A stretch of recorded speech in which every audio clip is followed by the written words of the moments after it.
और अब आपके मन में जिज्ञासा होगी कि इस पूरे वॉर जोन में किसको कितना नुकसान हुआ है, इस तरफ को ज्यादा या इस तरफ को ज्यादा। तो जरा पूरा हिसाब किताब देखिए। ईरान जहां 700 से 800 लोगों की मौत की खबर सामने आ चुकी है, 4000 से ज्यादा लोग घायल बताए जा रहे हैं। ईरान के 130 से ज्यादा शहरों पर हमले हुए, नौसेना के कई जहाज डूबे हुए। इसराइल में 11 लोगों की मौत हो चुकी है। बैलिस्टिक मिसाइल से इसराइल के ऊपर हमले किए गए, 3000 से ज्यादा लोग घायल हैं। रिहायशी इलाकों में तबाही है। अमेरिका के 6 सैनिक मारे जा चुके हैं, 18 घायल हैं।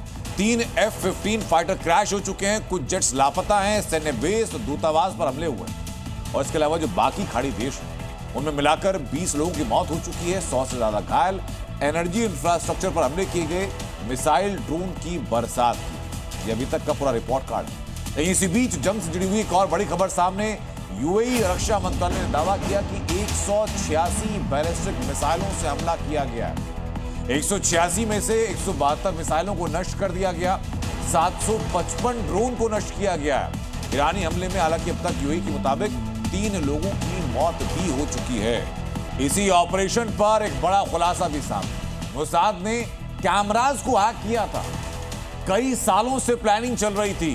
ईरानी अधिकारियों की जासूसी के लिए वहां के जो स्ट्रीट कैमरा हैं, मोसाद ने उनको हैक किया और यहां तक कि बॉडीगार्ड्स के घर तक की जानकारी हासिल की है। खामनेई के कॉम्प्लेक्स पर जो मिसाइल दागी गई वो एक इंटेलिजेंस बेस्ड इनपुट के आधार पर स्ट्रेटेजिक अटैक था।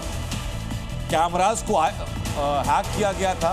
उन कैमराज से पूरी सटीक टाइमिंग, मूवमेंट को ट्रैक किया गया और उसी के बाद खामनेई के उस किले नुमा पैलेस पर अटैक किया गया। इजराइल का ऑपरेशन खामनेई कितना सटीक था, कितना खतरनाक था और कितने सालों की मेहनत का नतीजा था,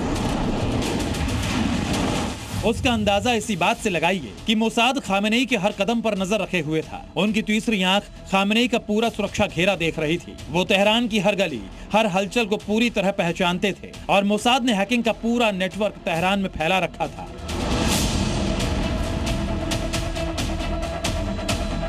और इसी का असर था कि युद्ध की भीषण आग के बीच भी इजराइल ने आसानी से खामनेई को मार गिराया। इजराइल और अमेरिका ने खामनेई को मारने के लिए सालों की तैयारी की थी। उसमें इजरायली खुफिया एजेंसी मोसाद ने ऐसा जाल बिछाया कि खामनेई और ईरान उसमें आसानी से फंस गए। और इसमें सबसे अहम थे सीसीटीवी कैमरे। एक रिपोर्ट के मुताबिक खामनेई की जासूसी के लिए मोसाद ने तेहरान के सभी सीसीटीवी कैमरों को हैक कर लिया था।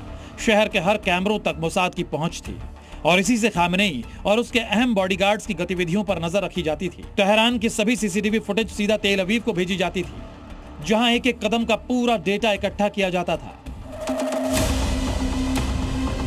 इसी डेटा का इस्तेमाल मोसाद ने खामनेई तक पहुंचने के लिए किया। सालों से यह पूरा हैकिंग का खेल चल रहा था, जिसकी ना तो ईरान को खबर थी और ना ही खामनेई को। एक तरफ मोसाद ने पूरे कैमरा नेटवर्क को हैक कर रखा था, तो वहीं CIA ने अपना एक जासूस भी खामनेई के बेहद करीब छोड़ रखा था, जिसके बाद डबल वेरिफिकेशन होने पर एक्शन लिया गया। हमले के दिन भी जब खामनेई की बैठक का पता चला, तब उस इलाके के लगभग सभी मोबाइल टावर्स को निष्क्रिय कर दिया गया, जिससे सुरक्षा की कोई भी चेतावनी मीटिंग में मौजूद लोगों तक ना पहुंच सके। और मोसाद की यही प्लानिंग पूरी तरह सही साबित हुई। जानकारी मिलने के बाद कैमरों से उस जानकारी को कंफर्म करने और फिर मोबाइल टावर्स को निष्क्रिय करने के बाद इजराइल सैन्य ठिकानों से फाइटर जेट्स ने उड़ान भरी और 30 सटीक बॉम्बार्डिंग से खामनेई का खेल हमेशा के लिए खत्म हो गया।